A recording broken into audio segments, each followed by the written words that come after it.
Hello, BookTube. I was chatting earlier today with William Gallagher of the YouTube channel 58 Keys. I put the video up on my channel today, so you could go and watch it, maybe subscribe to William's channel. His channel is on the surface all about Mac technology, iPhones, iPads, MacBooks. But underneath that, it's about writing. It's using that technology to write all sorts of interesting innovations or shortcuts or tips that you can use to write. And in our little chat today, and also on his channel, William is the first person to say that the key here is to write, not the kind of ecosystem you use to do it. Uh, it's just that Apple has a lot of really neat features that work really well, and I know that firsthand. And we were talking; it was a lot of fun. A lot of fun. I hope you enjoy the video. I hope you go and subscribe to his channel. I would like to hoist his channel over 10K. That would be great.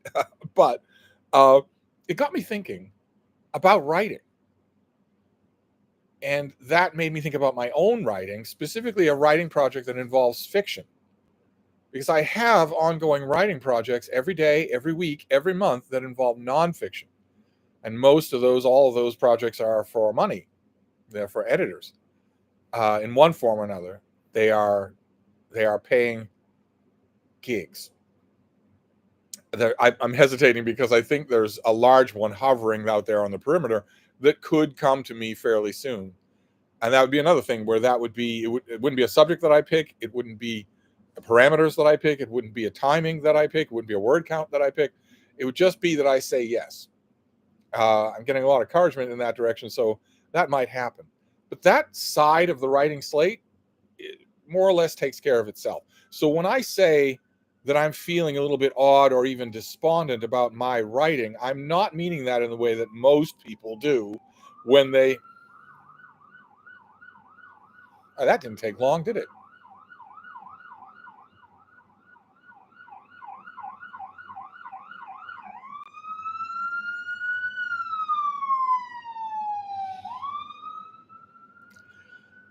Again, for those of you out there who might be listening who are soft-hearted, there is no emergency. So don't have to worry about, is somebody in trouble? Is somebody in danger? There is no emergency. What there is only 2 jelly donuts left at the shop down the street. And also a violation of Massachusetts law. You're not allowed to it's illegal for you to run your emergency siren if there's no emergency. Call logs would show there is no emergency. They're running it anyway because they don't want to wait in traffic. That's all. But anyway, most people who say that they are disappointed or despondent about their own writing projects are lazy couch potatoes who aren't writing anything at all. Not at all. They may be jotting down notes on their phone or in a notebook, and that's it. If that. I am not one of those people. I am still writing. I write a lot every day. But there's something special about a fiction project. I've said this innumerable times in these Stevestreams about writing, and also in my videos about writing and teaching writing long before that, which is, I can't quite quantify it, but once you've felt it, you always want to feel it. You don't ever want to give it up. And that doesn't happen with writing even the most fun nonfiction. It happens when you're making stuff up and then making it internally consistent and then making it work, making someone else care about it. And that side of my writing life has fallen to pieces. Just fallen to pieces. It's a wreck. I got completely derailed by the latest Camp NaNoWriMo and just have never recovered. And I don't like that at all. I have plenty of ideas. I actually thought about doing a fiction project, just a quick thing, a novella, just a quick thing, maybe 30,000 words, for Garb August, where I write a piece of garbage. I actually thought about doing that. I even had the plot and everything, but I didn't do it. One way or another, either I had a deadline thing to do, or I had a commission freelance piece that I had to do. I always felt like there were too many, as Abraham Lincoln used to say, too many pigs at the teats. So I didn't have enough time in my non-reading and the non-Frida parts of my day. So I shelved my garbage idea. And of course, I had an idea for Sumerian September, coming up in September, to write a Conan pastiche novel. I've never tried that. I naturally thought about doing that. And again, thought, well, don't you have too many nits picking at you? And then I realized when I do that, when I look at my schedule and say, I think there's too much stuff here, I just don't think I have the time, I have fallen into making the same kind of muling excuses that I have been railing against for a long, long time, many, many, many decades. I have been railing against people making those kinds of excuses. And here I was making them myself. So I asked myself, in the wake of my chat with William Gallagher, could you possibly be so hypocritical as to be completely stalled in your fiction writing and still make a live stream in which you yell at people for not writing fiction? And the answer was yes, I can be that hypocritical. And here I am. And here I am. To yell at you for not doing as much writing as you could be doing, even though I'm not doing any fiction writing at all. On that side of the tablet, I'm not doing anything. And that's terrible. And that needs to change. And I think just the way my mind works, there's no reason why I couldn't change it today. None at all why I couldn't change it today. But the way my mind works, I like momentum. I like a feeling of calendar commitment. I'm thinking September. I'm thinking September 1st. I will start a fiction writing project of some kind and keep myself accountable, maybe by regular updates on Steve Reads. I have my old literary blog, Steve Reads. I've revived it on Substack. A great deal of fun. Huge amount of fun. And maybe if I keep myself accountable there, that might feel different. That's for an audience, after all. As opposed to most of my fiction writing, which no one ever sees. I still love to do it. That's the thing that I wish I could get across to people who've never tried it, is that it feels so good that you'll do it even if no one knows you're doing it. I've been doing it for decades without anyone knowing. Most times, most of my fiction no one's ever read. I just love the feeling of it. That's all. But I'm thinking September. I will spend the rest of August dealing with whatever freelance work comes my way on the nonfiction side of the slate and planning some sort of fiction for September. And maybe I'll let it go all the way to NaNoWriMo. And that's seriously what I'm thinking about doing. I don't know that I want to do a Conan pastiche story. I might. It's an idea. There's no reason why I couldn't write the garbage novel that I have in mind, The Haughty Hitman. I could do that. I don't know what it is. And I admit I'm a little gun shy because the last project that I tried didn't work. And maybe even the fact that the last fiction project I tried didn't work isn't the thing that's making me gun shy. Maybe it's the recent fiction project that really did work. Vio Fala. I wrote a story for NaNoWriMo called Vio Fala, and it was a joy. It was one of those just geyser experiences where it's a joy to write the thing, where you can't do it fast enough, where you're waiting eagerly, where you're putting off other things in order to write the next chapter. That felt that way for Vio Fala, and maybe that's what's making me gun shy. I don't know. But one way or another, whatever's making me gun shy and whatever I do in September, I thought I would come on a quick live stream just to make you feel guilty for not writing. So there. and also to recommend William's channel, because I think you might like it. He makes a video every Wednesday about some aspect of the Apple ecosystem. And you might think that sounds a little specialized, but a lot of people in the United States have an Apple device, whether it's a phone, you can write on your phone, or an iPad. This is the 6th generation. I also have the 7th generation and the 2nd generation and the 4th generation of iPad. Or you could have a MacBook. A lot of people have that technology. But anyway, that is the gist of this video, is to tell you to get writing and to write more, just like William does at the end of his videos. Only I'm not as nice as he is. And also to express my woes about my own writing travails. I do not have a current fiction project. And that feels strange. I miss it. I miss it. It's not just rote routine. I miss it because I love it so much. And you would too if you tried it. So anyway, let's move over to the chat. Since we don't have a lot of time tonight, let's move over to the chat to Street Medic, who is first. So as this Stevestream is purportedly about writing, I'll start by saying the writing contest I'm entering requires a minimum of 10,000 words. Mine is 10/7/46, and at least 10 episodes. Mine is 12. Good for you. Good for you. Jenny Parks wants to know, when do you hear back? And we'll be cheering you on. And Street Medic says the deadline is August 20th. And Jenny says she still can't get past the planning stage. Now, see, I am going to nag at you and belittle you and bully you, even though I am not writing. It's the pinnacle of streamer hypocrisy. I am an ordinary streamer where I can be a flagrant hypocrite, and I dare you to say anything about it because that's what they all are. And I want to be a major streamer. James Holder says hello. Steve Bronstein says this is probably too large of a question for a stream, but I'm curious, what are the means by which Trump intends to take power in case he loses via the vote, despite his efforts to rig key states? Well, that's it. He's rigging key states. He's got poll and election workers. If the election doesn't go forward if the states don't certify their electors.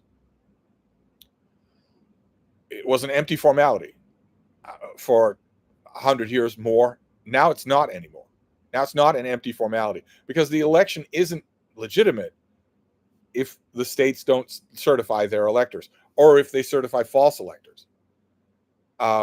That's one thing. Another thing that is flying below the radar and nobody writes about it, nobody pays any attention, is the promise of indemnity to police for crimes, for black letter law crimes. But anyway, Jenny Park says, not even 3 minutes for the sirens to start. Wonder how long till have you read? Well, you'll notice, I know, some of you must get the impression that I live in a war zone. I don't. When I have guests over here, they don't notice the sirens. You're going to hear plenty of dead air here where there are no sirens. They're noticeable because I pay attention to them. But yes, here's hoping we don't have any have you read questions. We don't have that long to talk tonight. I was just mainly meaning to give myself a little momentum to think about writing fiction because I haven't done it and I miss it. I really miss it. Leo Picara says, have you been a student or teacher in writing workshops and did a good or great writer come out of either setting? I have indeed been a student at a writing workshop. Yes. And I've also taught writing many, many times in many different situations, workshops, classrooms, you name it. Many, many times I've taught writing. The one environment, the one circumstance in which I have not taught writing that I would really like to, I just have no idea how to go about it, would be in a prison. To proctor a weekly writing workshop in a prison. I would really, really like to do that. But I have no idea how to go about it. I have no idea how to even inquire how to do that. Street Medic, I bet I hate sirens more than Steve. I only hate them because they're fraudulent. People worry that there must be people dying left, right, and center, but it's not true. I've seen these things. I know these drivers. But anyway, I don't hate them. They don't happen that often. This one happened right out of the gate. But Jenny Park says, do they haunt your nightmares, Street Medic? Street Medic says, no, I don't really think about it. Jenny Park says, oh, the chat jumped, probably because it doesn't like you two chatting amongst yourselves when I'm right here. Diane S. Loftus. Do I know that name? I've heard and read some negative stuff about NaNoWriMo. A lot of participants are getting away from it. There was a scandal in one of the discussion forums, but it's still hundreds of thousands of people. And we don't need to get into the details of the scandal, but nevertheless, I'm not getting away from it. I think it's miraculous. Tolstoy 111. I was thinking about the Anglo canon's lack of female writers who did not write in English. The two that spring to mind are Sappho and Lady Murasaki. It's an odd phenomenon, isn't it? I'm not sure what you're getting at here. As I have said a few times before, people don't particularly like to hear it, but at least none of us, really argue with the ontological fact of it, that until about 15 minutes ago, women were livestock everywhere. And they stopped being livestock and started being able to have lives of their own if they weren't wealthy, if they weren't Lady Murasaki. They stopped being livestock and started being able to have lives of their own in the West long before they did anywhere else. So a paucity of female writers in the English-speaking canon is not unusual. It's not surprising. It'd be amazing if it weren't true. Street Medic says, Steve, the contest I'm entering is on Kindle Vella, which is designed to be read in episodes, kind of like serialized story in a magazine. You could probably do that without taking too much time. Yeah, I don't know anything about this project, this contest, and it sounds like I would like to. Once upon a time, there won't be anybody listening to this that remembers, but once upon a time, in the pre-internet days, in the pre-computer days, I had ongoing thrillers, ongoing science fiction thrillers with a cliffhanger at the end of every chapter. And I would write the chapter. I would type up the chapter, and then I would make copies and mail them out and wait to get responses, and then I would write the next chapter. And so I have experience doing that. It sounds like it'd be a lot of fun, but I have to ask you about the specifics. View from the Bar is here, 300 pages into what it takes, and this is now the third life-changing book you've recommended for me. Prompted me to binge Dole clips. Yes, it will. If anything will, it will. Suddenly I see the boy and the old man. Really powerful. Thanks. If he's referring to the big political book, What It Takes by Richard Ben Kramer, and if it's going to appeal to anybody, it's going to appeal to you. Oh my! If it's going to be anybody, it's going to be you. If you're impressed by the Dole chapters, I myself think that the Dole chapters are the most effective part of the whole book, although the stuff on Poppy Bush is great as well. If you're impressed by the Dole chapters and you somehow haven't done it, you should hunt around on YouTube and try to find remember, maybe you don't remember, maybe it's too long ago. A long time ago on MTV, there was this show where a whole bunch of strangers were brought together to be roommates. And this is what happened when people stop being nice and start being real. I forget what the actual name it was. I think it was called The Real World.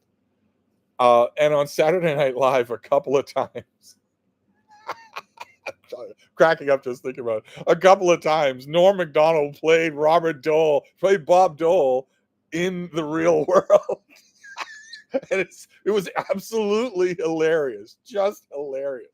That and his appearance on the Simpsons, you've just got to see. But anyway, I'm glad you liked it. That's great. More such life-changing reading experiences are yours for the asking.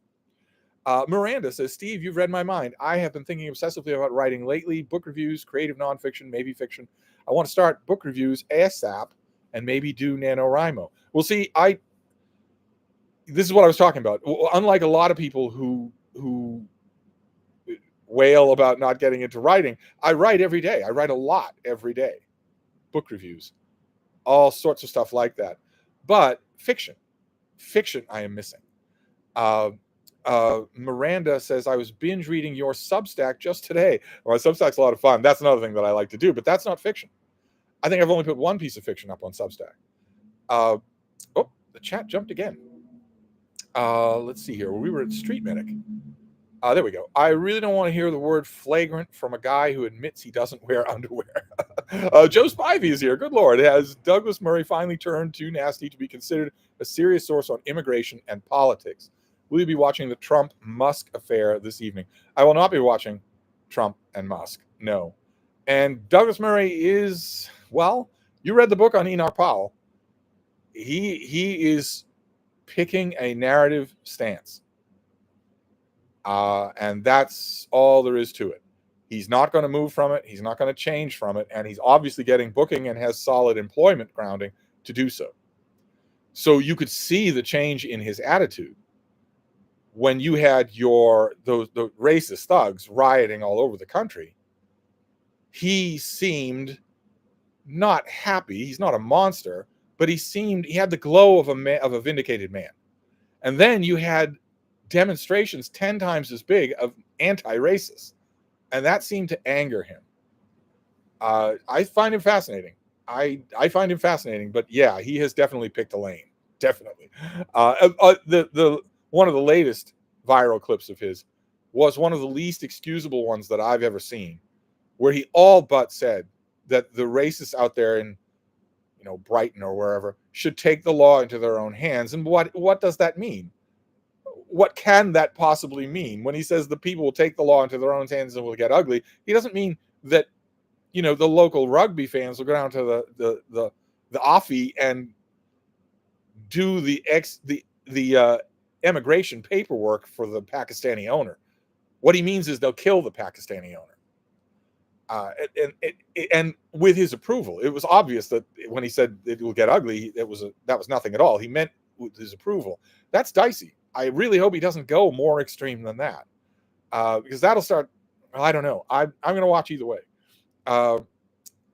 And people say disappointed commentators of him in the last week have said, isn't it amazing that only a little while ago, just 5 or 6, 10 years ago, we were all thinking he was the heir to Hitchens.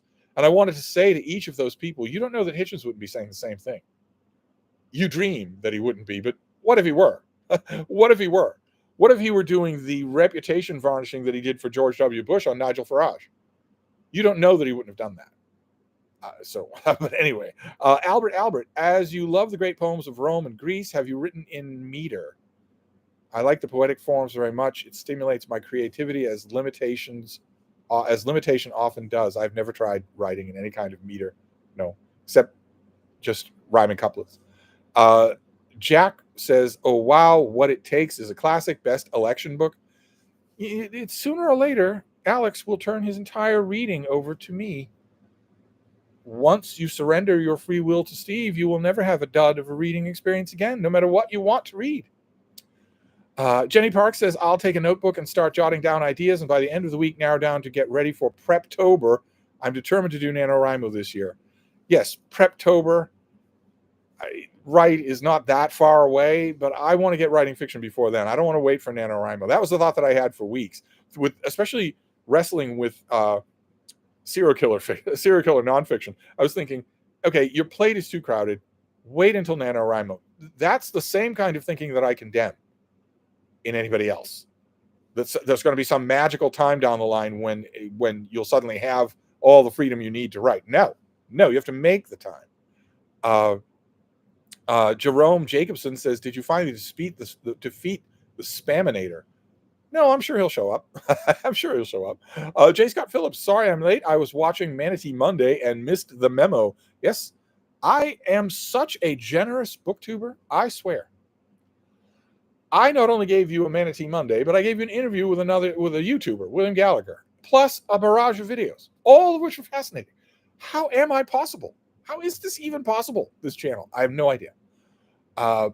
Mark says, Steve, I just had an insane realization. If someone lives to be 80 and sleeps 8 hours a night, they're spending 26 hours of sleep, whereas your 90 minutes of sleep a night add up to only 5 years.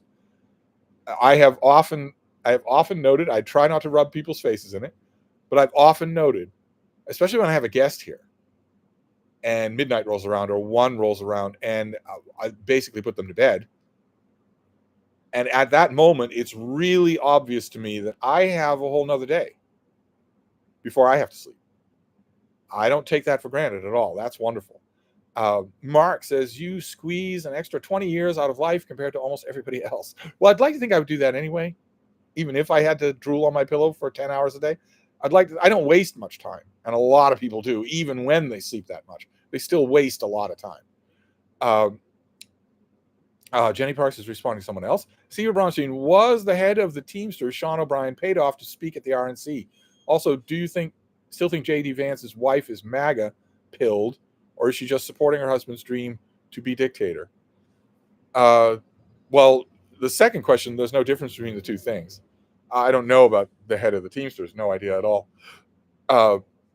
Samuel Amsterdam says pen or pencil with an upside down question mark. I'm not sure what a pen or pencil is, Grandpa. I write on a slate of plastic and glass. Street Medic, I took my 7-year-old granddaughter who is visiting from the UK to Barnes & Noble. The kids section was good, but the adult fiction section is pretty dismal. This is what I'm hearing from a lot of people. I'd love to go to a Barnes & Noble. Next time I have a guest who brings a car, we will swing by a Barnes & Noble so I can at least see what these things are like. A Tolstoy 111. Oh, the chat jumped as soon as I invoked your name. There we go. There are many female writers in English, especially from the last 200 years, and many male non-English writers, but what French or Italian women get regular read in English? Georges Sand, Yourcenar.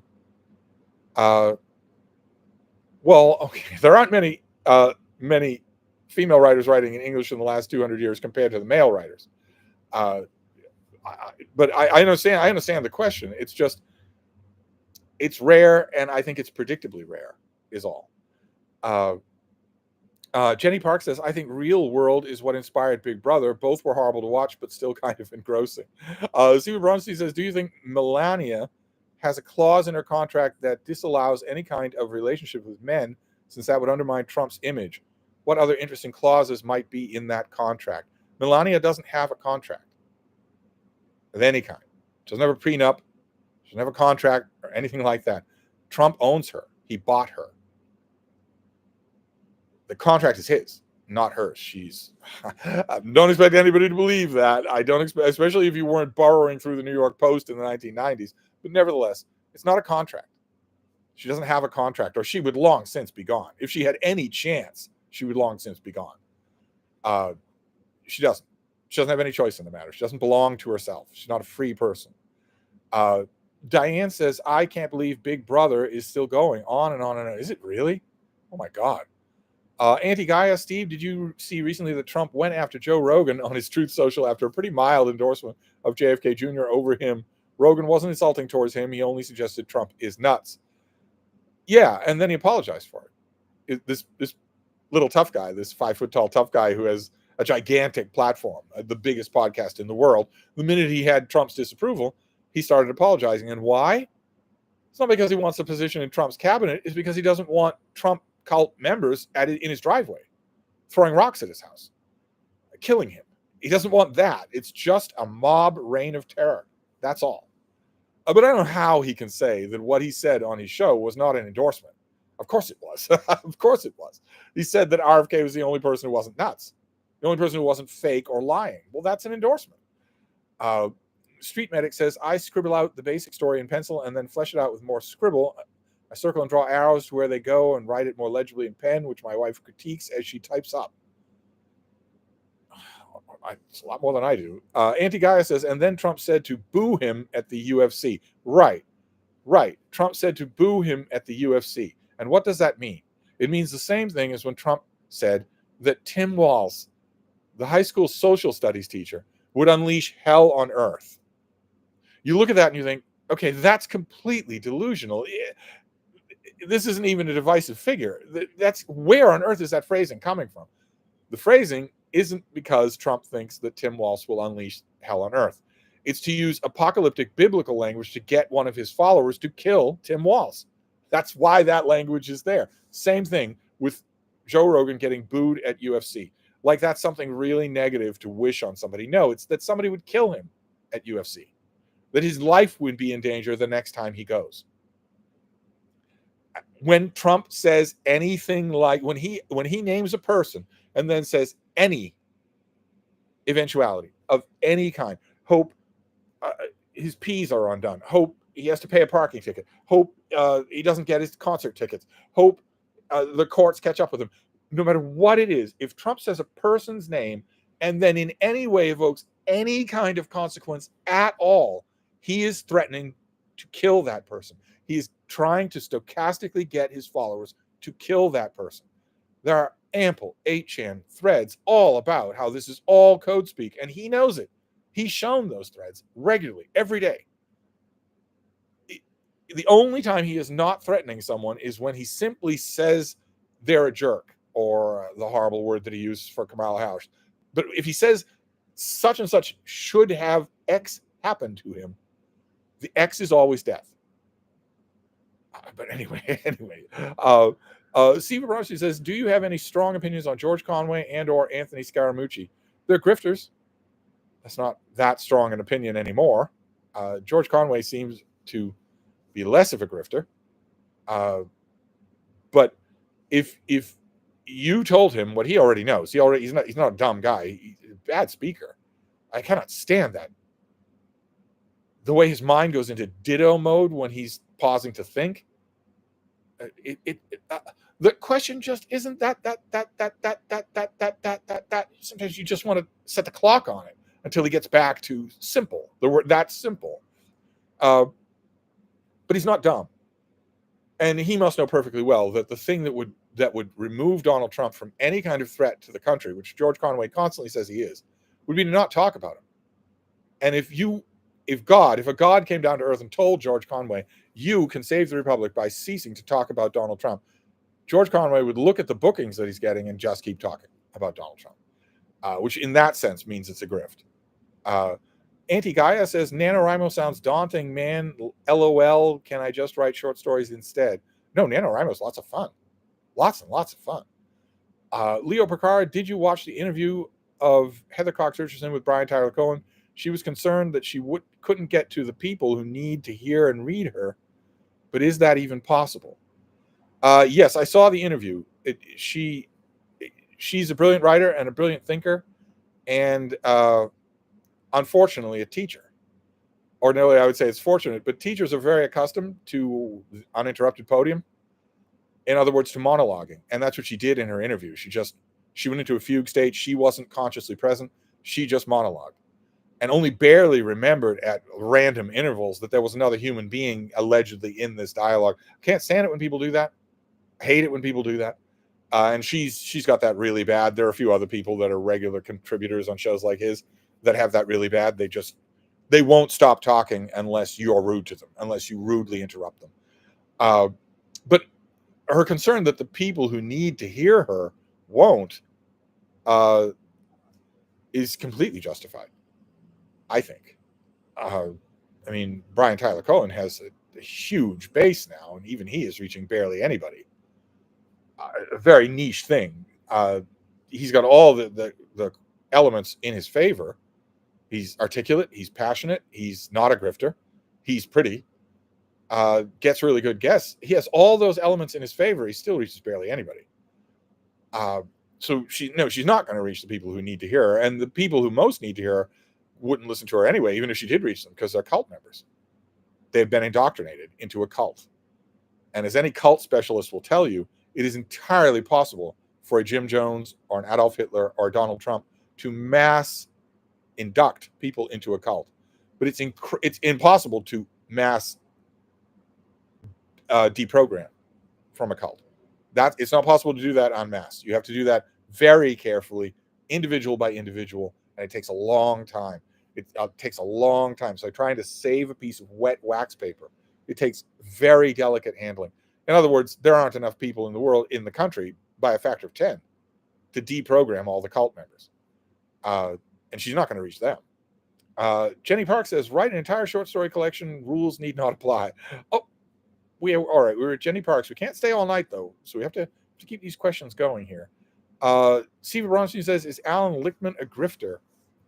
Do I know that name? Why do I know that name? I'm blanking on that name. If I were a real streamer, I would pretend that I know that name. I need to get better at being a real streamer. And then I could be crazy like all of them are. And I could just be insulting you and dropping F-bombs all night long. Anti-Gaia says, also, Steve, I just got an e-copy of Paradise Lost. Do I need any kind of pre-reading or supplemental reading to understand the text? Ordinarily, as you know, when it comes to a great work of the canon, I say dive right in, save the annotations and the explanations for later. But Paradise Lost, it really helps to have good annotations. Really, it does. And there are plenty of really good annotated editions that are out there.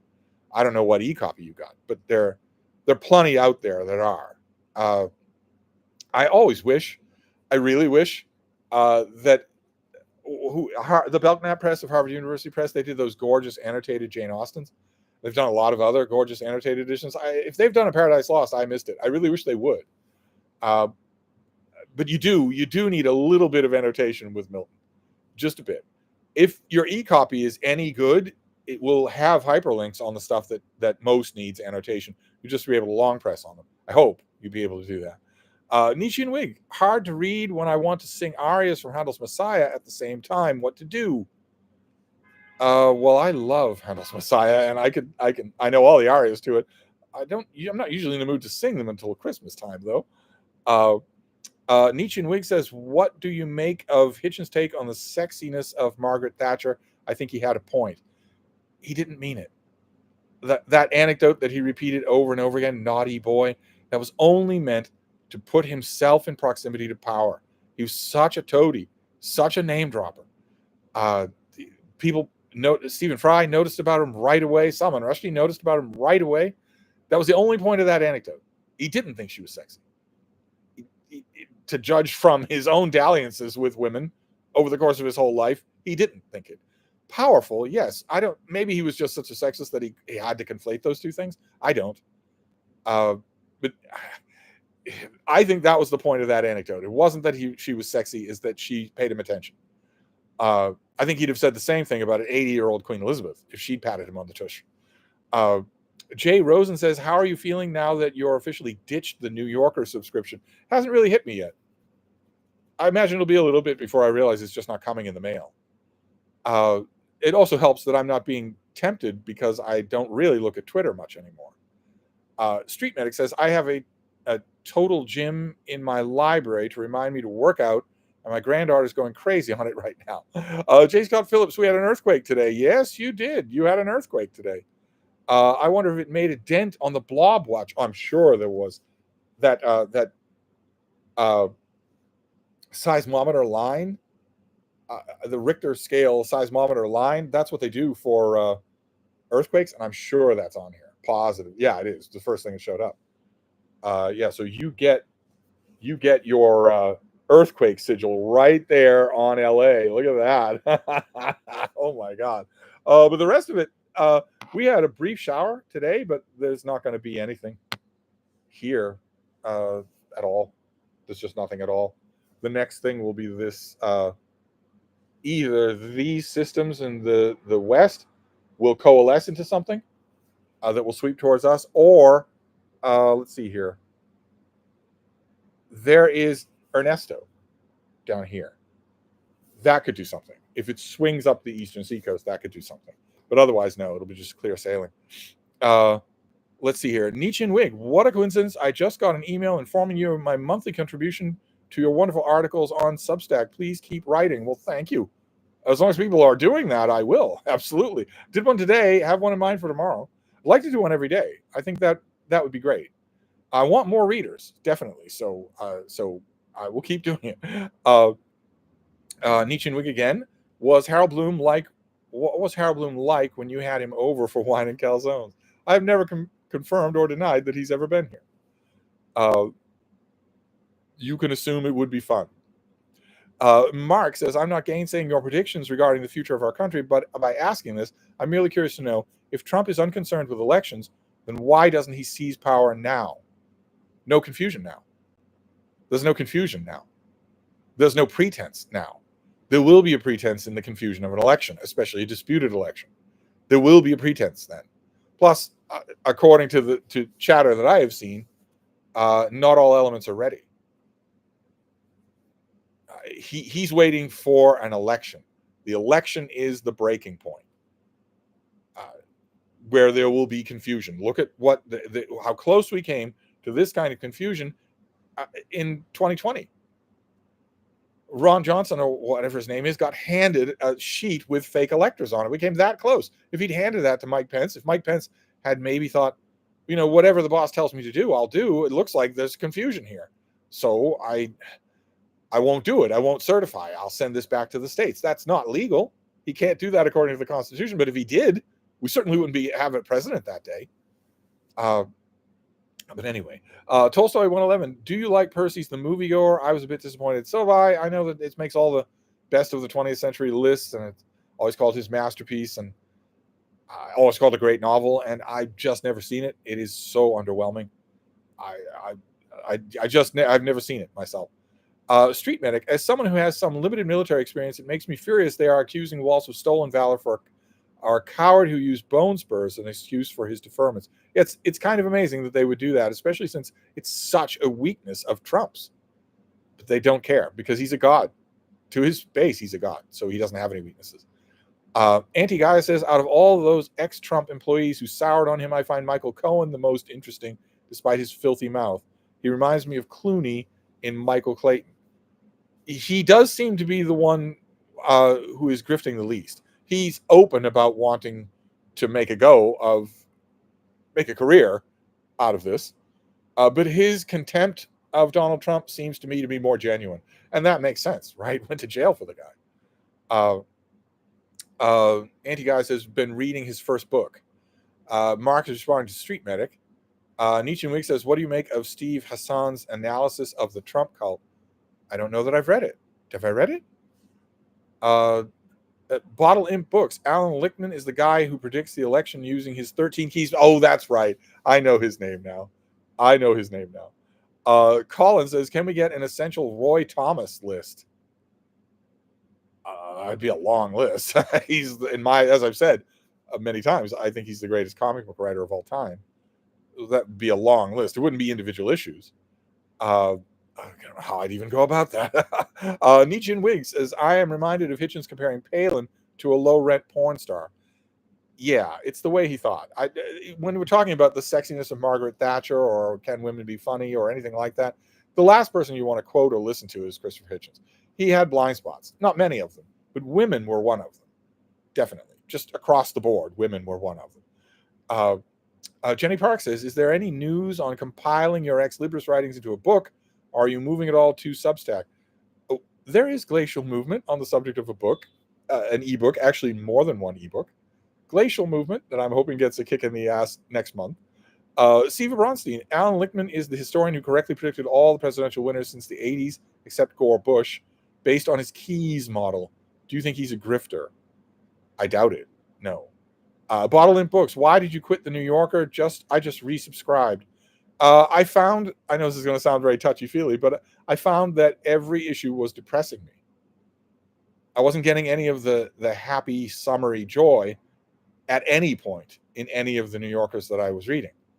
And forever and ever, for 55 years, I subscribed for that feeling. And I wasn't getting it anymore. So I was getting the opposite. And that feeling just kept growing and growing and growing on many levels. That feeling, the decision to drop my subscription was already being made. And then that cover appeared in my mailbox of the Supreme Court with 6 Trump figures in robes. And that just did it for me. I couldn't open that issue. I stared at that cover for a long time and then thought, why are you doing this to yourself? Just let the subscription lapse. And so I did. Nishan Wig says, we have memory hold Obama attending the church of a pastor who screamed, God damn America, repeatedly. Well, the right hasn't memory hold that. That's for sure. They remember it quite vividly. Even though it was like 100 years ago. Street Medic says he was a terrible person, but Oliver Cromwell didn't really have any real military experience, but is a really good general. We'll have to agree to disagree on that. Siva Bronski says, how do you base your opinions on who's a grifter and who's not? Is it something tangible and easily addressed, or intuition? I think it's easily addressed. Would they be doing or saying what they're doing and saying if not for money? I think that's the easiest metric. Would they be doing or saying it if not for money? If there were no money involved? If the answer is a clear no, then they're a grifter. Whether it's ex-Trump people talking about politics or streamers, my target of choice this week, or anybody else. If they wouldn't be doing what they're doing except for money, then they're a grifter. Especially if they say that they're doing what they're doing for beliefs, out of beliefs, the necessity of informing the public, or anything ridiculous like that. The chat jumped again. Oh my God. There we go. Albert, been reading Canterbury Tales in the original Middle English, and I love it. And it is easier when you know some Germanic languages and French. It is interesting to see the unaltered French. Yes, and you get the wordplay. That's why I always try to tell people that there's no real way to point it out to them until they try it. But Chaucer is an unbelievably sensitive word player. And that doesn't quite work in a modernized English version. You can get the playfulness, but you can't get the actual wordplay. And you can if you read him just straight up. Nietzsche and Wig, Oliver Cromwell was a great man, treading on thin ice, saying this in the stream of a guy called Donahue, I know. Oliver Cromwell was in no metric at all a great man. None whatsoever. There wasn't any way in which he was great. Duper Nova, that's a new name to me. Trump is going to talk on X now with Elon. It's Elon Musk. He's not a friend of yours, and it's not X, it's Twitter. Just because a coked up lunatic says that it's going to be called something edgy for when he was 13 doesn't mean that's what it is. But yeah, they're gonna talk to each other. It's gonna be a train wreck. It's gonna be all the news tomorrow, even though there's not gonna be any truth in it at all. There won't be any truth in it at all. There won't be anything true that is said at any point. Doesn't matter. This doesn't matter at all. It's a nothing thing because there's nothing in it. It's just going to be fantasy. Nietzsche and Wig says, fun fact, the Irish embassy is on Cromwell Road. Jenny Park says, didn't he hate the Irish? Albert says he sure did. He waged war against the Irish. Jenny Park says, Irish are getting vengeance. Nietzsche and Wig says, Roy Jenkins, William Manchester, Andrew Roberts, which of these is the finest Churchill biographer and why? It would be William Manchester. Although you won't get more readable than Andrew Roberts. But it would be Manchester. Of course, I'm going to say that. Of course, it would be Manchester. Nietzsche and Wig says, favorite British Prime Minister? Margaret Thatcher. Tolstoy 111, do you think Sinclair Lewis holds up at all? As far as the college syllabi go, he's deader than dead. I don't think that he does. I might be wrong about that, but I don't think that he does. I have a collection of his. I recently gave one thing a try, and it didn't work at all. Like you say, it was deader than dead. So I think he's destined to be forgotten. I hate to say it because the same class, so-called literary class of writers, includes William Dean Howells, who I love, and he's also destined to be forgotten. So I guess that's the way of it, right? Got to make room. Auntie Gaia says, the idea of having another Trump administration when Trump currently is a slurring, rambling maniac is a pretty troubling notion. Yeah. It would be a Stephen Miller administration. And it wouldn't be another administration. It would be permanent. It wouldn't be that anybody else would have an administration after that. It would be Stephen Miller. It would be Steve Bannon. It'd be Jason Miller. Jay Rosen says, bold of me to ask, given your 6 videos a day, but I'm curious if you're thinking about resuming your library tour, perhaps the history and biography shelves. That got suggested. Who was it? Somebody in a Q&A just recently suggested that resuming the library tour. I don't know how I would do it, but it's put the idea in my head. We did just the kitchen, and that's all. Surely I could do somewhere else. Street Medic says, well, I went to college on an ROTC scholarship, and we went pretty in-depth in military history and strategy and tactics. And I have to say, Cromwell was a pretty good general, especially the way he used the new model army. No, you are incorrect. That is just factually incorrect. Wait, the chat jumped again because we're praising Cromwell. That's why. Well, on earth did the chat devolve into praising Cromwell? Jenny Parks is responding to Nietzsche and Wig. Nietzsche and Wig says, for 55 years, Steve, you meant to be 28. Yes, sorry. Jenny Park says, we don't mention the Steve's age plot hole. And keep in mind, 55 years would be as long as I've been in the professional world and paying attention.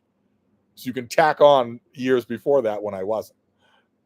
Anti-Guy says, Steve, what did you think of the new Alex Garland film? I tried to get through it earlier, but it felt a bit too real. What's the name of it? Sounds familiar. What's the name of it, though? Nietzsche and Wig says, what is the worst example of anti-Irish prejudice you faced in your own life or an experience of your family? I've experienced none. But Miss Saint Ma, when she was a kid, saw signs, especially in New York City, no Irish need apply. Those signs existed at the turn of the 20th century. They existed. That was a long time. It was a century ago or more, but still. Myself? Nothing. Nothing. I know that I'm very sexy on camera here for these Stevestreams, but when I'm walking down the sidewalk, I look like a retired Boston police sergeant. Probably there are 10 of them that aren't retired whose names are Donahue. I look exactly like that. And so, no, I've never experienced any of it myself, no. Nietzsche and Wig says, I love the fact that we share the same post-war British PM. Nietzsche and Wig, same favorite, okay. Anti-Guy says, Elon Musk has turned into quite an odious figure. I think he was odious from the beginning, but yeah, he certainly is odious now, except to his hardcore core of fanboys, but other than that, no. Ethel Real Fantasy, good Lord, don't know that name. Yes, Steve, most booktubers are grifters too. It's just people looking to make money. They talk about loving their community, but they only care about clout and money. I don't know about booktubers. YouTubers, sure. booktubers, I would hate to think that most booktubers will like that. It's surely people coming on talking about their Norton Critical collections or what books they got last Monday from a little free library are not grifters. It's one of the things I like about this community is that it has almost none. CM Lady, have you read anything lately that surprised you at how good it was when you expected it to be lousy?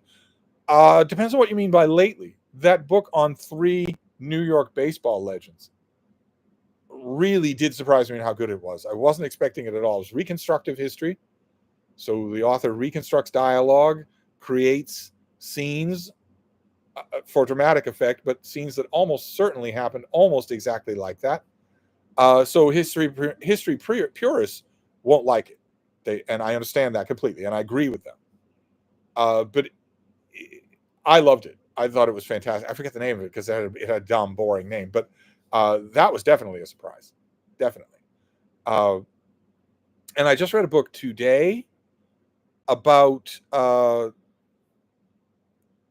health and mental happiness in your later years. So after, let's say, 60.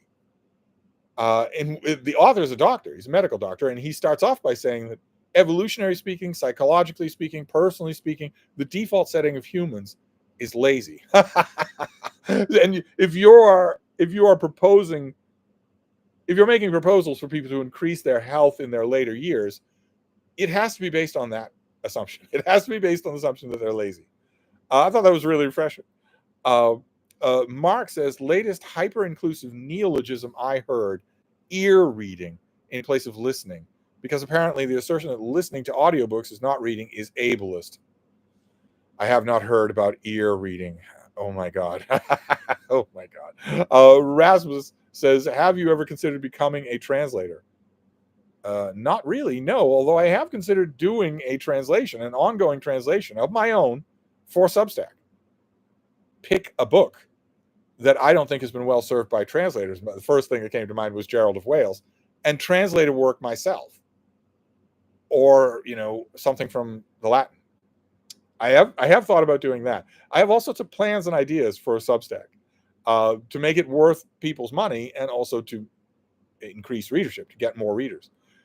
Nietzsche and Wig says, reading Hardy Women, what is fascinating to me are all the influential writers he read now forgotten, including the semi-forgotten Meredith. Yeah, you read through a book like this, a biography of a literary figure who's deeply involved in the literary world, half the books, better than half the books, are gone. The same thing is true with the aforementioned William Dean Howells. You read a literary life of his, there was one about 50 years ago. Most of the stuff that he wrote about to friends, argued about with friends, read and reread, thought was immortal, long gone, never to come back.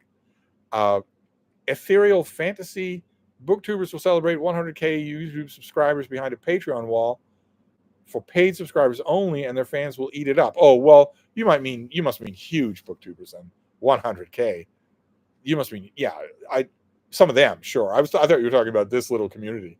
Tolstoy 111, speaking of forgotten writers, do you like Zuleika Dobson by Max Beerbohm? No, I don't. There was a huge rush on Zuleika Dobson when it made the old Modern Library list of 100 greatest novels. Remember those? A long time. When was that? 30 years ago? More?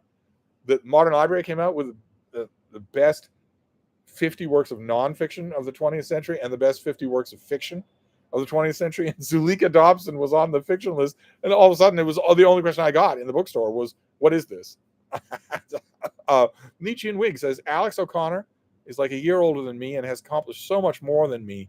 I shouldn't compare myself, but I can't help it. Well, okay. He's really cute. And he got lucky.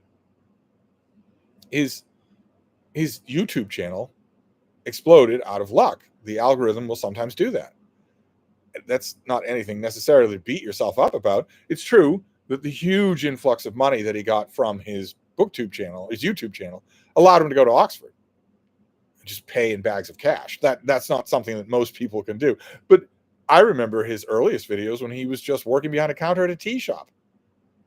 And so when you say he's accomplished more than you have, well, okay, sure. In the wake of luck, in the wake of a huge stroke of luck. then he did a huge amount of work to justify that luck. I'm not saying that it was only luck. I'm not saying that he's a fraud. But if the motto of the story being work really hard, find something that you want to be noticed and successful at, and work really hard at it. Isn't that bland? Anti-Gaia, the new Alex Garland film is called Civil War. Oh, yes, okay. All right, I have the streamer of Civil War, and the screener, and I watched it.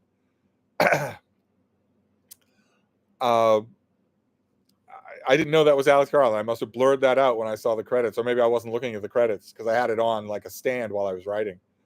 I have so many thoughts about Civil War. Oh my, knowing a talented writer was involved with it just makes it worse. Nietzsche and Wig says Churchill was already an MP when he was my age. Napoleon had an army command. Well, you're beating yourself up awful hard, aren't you, tonight? What? Churchill was an MP, yes, he hustled, but he was born in Blenheim Palace, for Pete's sake. He had a lot of factors in his favor. And think about the things that Napoleon had to do to have an army at his command at your age. Would you want to do those things? Would you want to be the kind of person who would do those things? I think that comparing yourself to Churchill and Napoleon is a little bit unrealistic. And also, naturally, the part of me that loves young men between the ages of 18 and 25, that has loved them forever, that takes them seriously and wants to know them and wants them to feel better about their lives, naturally rebels at the implicit comparison of Napoleon and Churchill with Alex O'Connor. I don't really want to compare those people. The Big Shep says, Steve, would you consider A Trace of Memory by Keith Laumer a good Garbagus pick? It's been a long time since I read it. It's not garbage. It's not good, but it's not garbage in the sense of Garbagus. No, I don't think you could say that about any Keith Laumer. Nietzsche and Wig says, if your family never left Ireland, what would you be doing now? Good question. I think I don't like to think this, but I think the obvious answer is the clergy. I don't see any way around that. It would be the clergy, unless I was exactly me the way I am now, in which case I would already know that there's nothing real in religion. There's nothing real there at all. Nothing in any religion. Might be in the clergy anyway. It's good living for a younger son, a bookish younger son. Let's see here. Oh, the chat jumped again after we left Ireland. Gandhi Angle says, those of us who live in Chicago are dreading the convention. The city is totally unprepared, despite reports to the contrary. I don't doubt it. I'm hoping that the convention is a miracle of enthusiasm. Naturally, I'm hoping that it is. Because a lot of the doomsaying that I do about this election is predicated on the fact that it will be a 50-50 split. And that the election between a charismatic DA and senator, fantastic social studies teacher from the Midwest, and a multiple times convicted felon who has declared that he wants to be a dictator, I am assuming that election is going to be a dead heat and is going to come down to 5,000 or 6,000 votes. If it's a landslide, well, then a lot of my doomsaying goes away. But it won't come down. It won't be a landslide. But anyway, the Big Shep says, also, apologies if this is ground that has already been tread, but are you related to the Hawks jockey Steve Donahue? You seem like a spitting image of him. Well, certainly if you believe Google, then I'm not only related to him, I am him. I remember I had somebody ask me that. And they said they found when you look online, there are certain places where you will get an entry for that Steve Donahue, and it will, in the later years section, will have my face, like, because the person who put the entry together is so young that they're thinking, well, this guy looks old, so I'm sure he must be really old by now. No, he'd be 190 by now. So, let's see here. I don't think I'm a spitting image of him, though. Tolstoy 111. I'm asking about those writers because I'm looking at the Modern Library list from the late 90s. Okay, yeah, that's the one I was talking about. But I assume you like The Old Wives' Tale, you Edwardianist, you. I do like it, yes.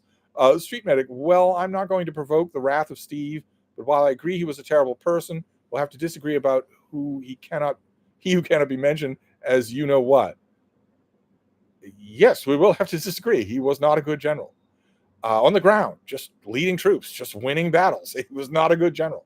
Uh, let's see here. Gandhi Angle says, such little fanfare for what would be the 100th birthday of James Baldwin. I saw CBS Morning News did a short segment. I'm amazed there was any segment at all about books. Nobody reads. Nietzsche and Wig says, I like Baldwin fine, though he's probably overrated. I'm still batting for Richard Wright. Ethereal Fantasy says, I find James Baldwin's real-life talks and opinions better than his fictional novels. He was fearless in his politics. His writing was whatever to me. Interesting. Very interesting.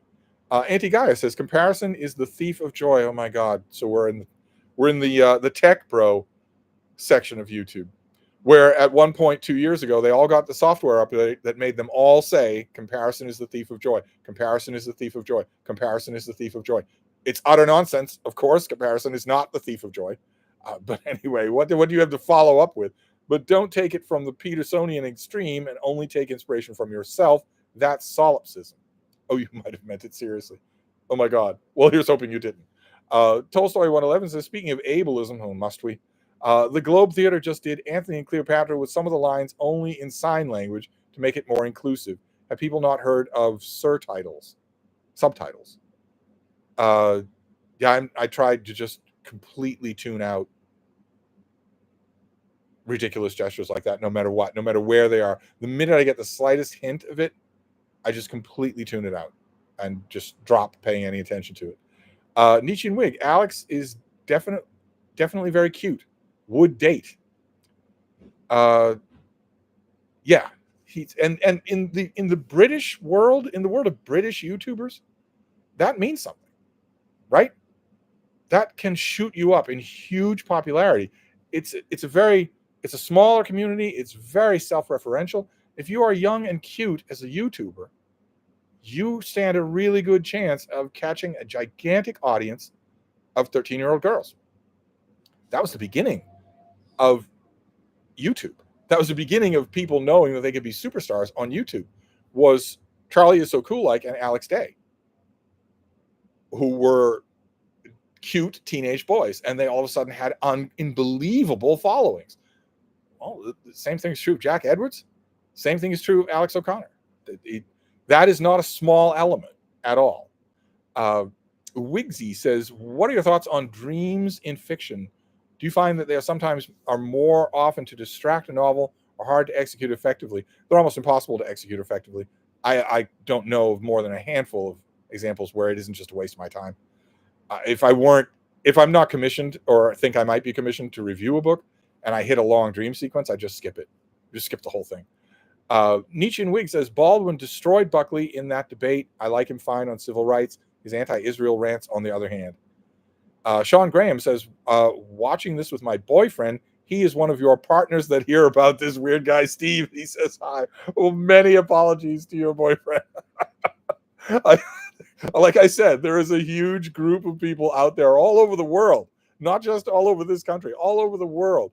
There's a group of people, horrible put upon partners, boyfriends, girlfriends, spouses, who know this. They know the voice and the look of this weird old guy because he's always the thing their partner is watching.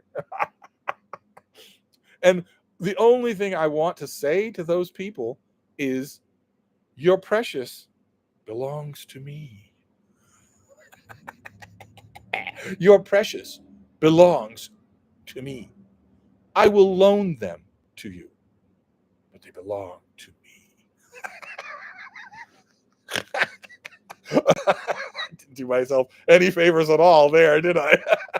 Mark says, still going down the TR rabbit hole. I mentioned last stream and came across his reading advice. The one test to which I demand that all books submit is that of being interesting. He said that, and I say that, and that is absolutely true. It's heresy to a lot of reading snobs, but I maintain it. A boring book is a bad book. But I want to point out that when I say that, people who know me immediately rejoinder with, you read lots of boring books. And 115 years ago, when he said it, people said the same thing. don't you plow your way through boring books? And he would say, well, yes, I do. He had a lot of reading time, and so do I. That's where it comes from. That you shouldn't read a boring book. Not that we're not going to. Mark says, reminded me of a certain prattling Bostonian. I see a lot of you in him, sense of urgency with which you live particularly.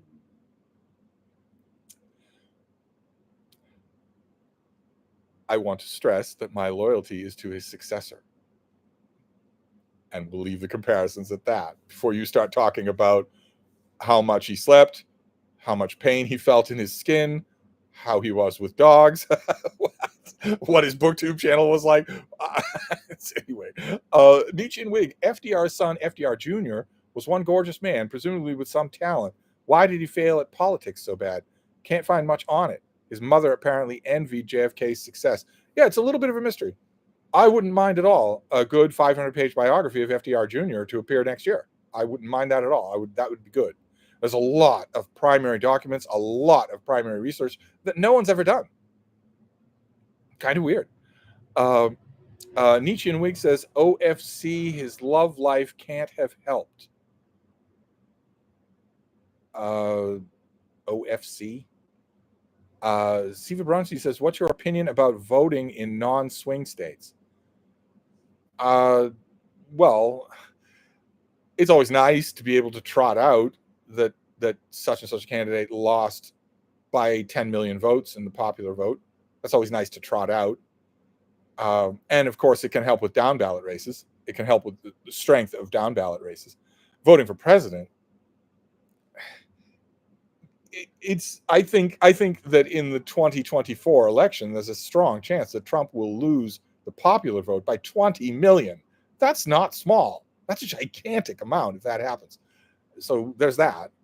Anti-Guy says, Steve is also the secret husband of Emma Donahue. Lucky for him. Nietzsche Wig says, his health allowing, and it wouldn't have. It is crazy to think if JFK could have lived into the 200s. Into the 2000s, you mean? Yeah, I don't think he would have. It's amazing to think of him as an old man in the 1980s. That's amazing to think about. BW says, do you think another Trump presidency will sink the economy? And if so, how would you suggest people prepare for this? Trump has announced what he's going to do. It wouldn't be another Trump presidency. He wouldn't be president. He wouldn't be leaving. But he's announced what he's going to do. And it would cripple the economy. Every economist in the world, even his own tame economists, say that gigantic tariff war with China would cripple the economy. For generations, it would. My advice would be to emigrate. But that's not going to help you with the ripple effect. The Big Shep says, I might have been looking at the Photoshop and not given it any scrutiny. My bad. No idea what that's about. Wine and calzones. Speaking of civil war, how likely that the current UK unrest over migrants will also occur here? Well, I don't know what you mean by how likely. We've had lots of shootings, including a couple of mass shootings. Widespread like that?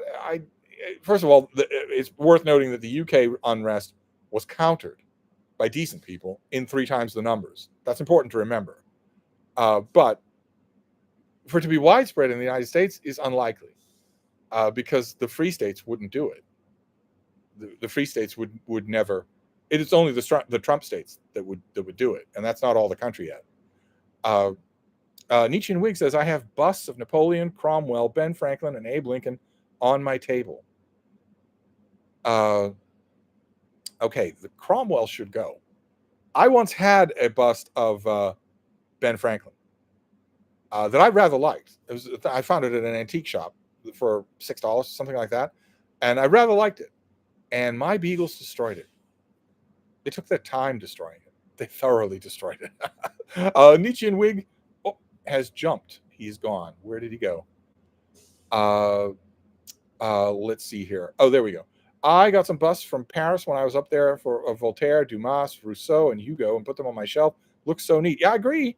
Every time I have somebody go to Paris, every time somebody says to me, hey, I'm going to Paris, I say, or Rome, I say, get me a bust. Get me a little bust. One time, just a couple of years ago, I had a friend go to Italy during the summer, so outdoor markets everywhere, and I said, I would like a bust of Dante. And he came back 2 months later and said, I never saw one. And we all know where Dante would have put him in the Inferno for such a blatant lie. Jenny Parks, the civil unrest is horrendous. Another 11-year-old got stabbed. No idea if it's connected to everything else that's happening. Anti-Guy says, can I get a bust of Steve from my bookshelf? Wouldn't that be neat? Gandhi Angle says, I just ordered David Leeming's biography of Baldwin. Do you recommend perhaps another? No recommendations to make. Tolstoy 111 says, Napoleon was not a good general. He won one battle after another. The coalitions had to start imitating his tactics. He made poor executive decisions.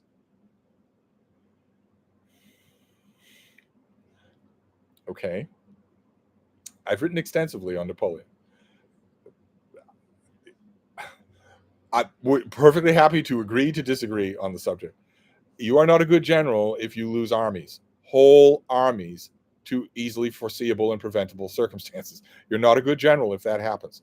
The only way you could call Napoleon a good general is if you call U.S. Grant a good general. A meat grinder, a man butcher is not a good general.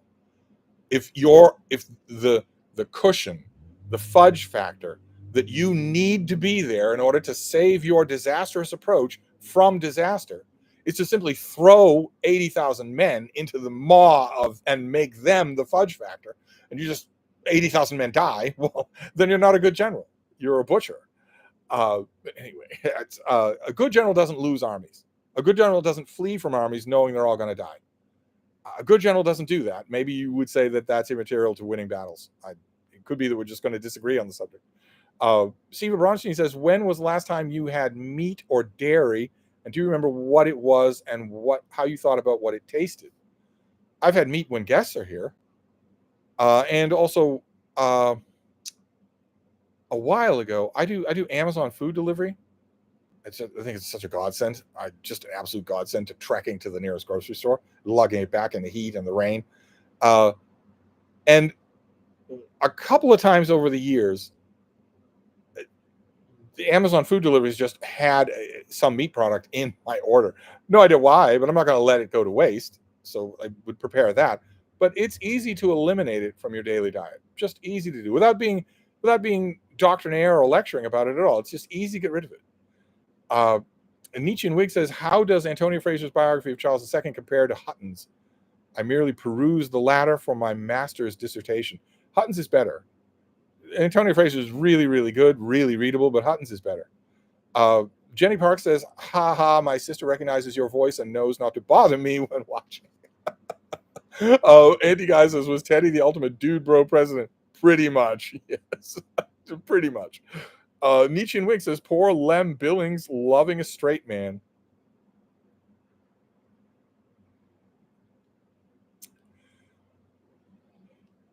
Yeah. Poor Lem Billings. Yeah. It must have been terrible to be loving a totally unresponsive straight man during all those road trips. Just terrible. It's been so frustrating. Tolstoy 111, that modern library list also got people talking about Henry Green's loving. Yeah, that was like the 15th attempt to revive Henry Green. Then they read it and stopped talking about it. Yes, the Henry Green revivals never work because he's boring as dirt. Wine and Calzone says, did I miss the official proclamation? Hear ye, how many Q&A questions is too many? I'm trying to avoid excommunication. 3. I didn't say it in the Q&A, but the next time we have a Q&A, if we ever do, I will say, unless your name is the Spaminator, you get 3 questions. I'm going to have to do it. Never thought I would, but I'm going to have to do it. Bottle Imp Book says, being cute is particularly helpful in British white YouTubers because so many of us are rough looking. Always struck by how unwell Brits look when on American TV.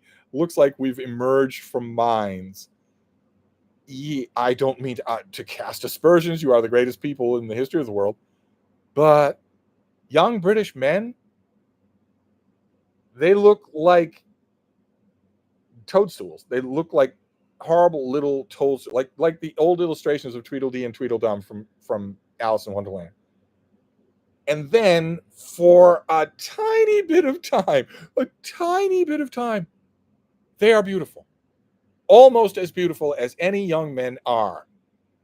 It's a tiny bit of, for most of them, it's a tiny bit of time, sometimes no more than a month.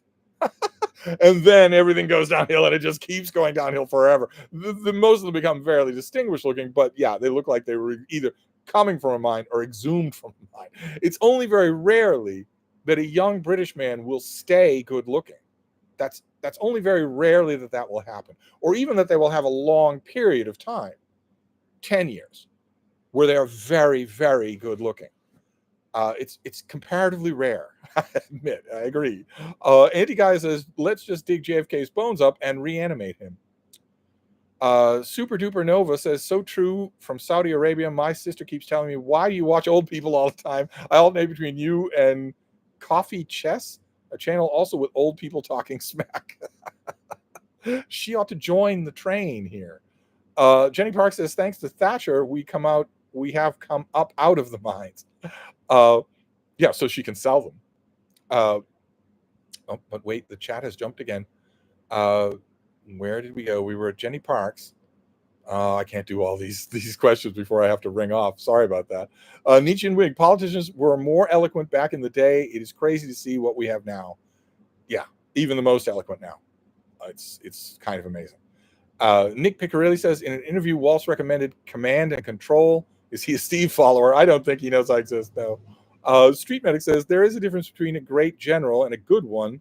On the latter is someone who is able to achieve his objectives and inspire his men. He who will not name did both. Napoleon transcended that and became great.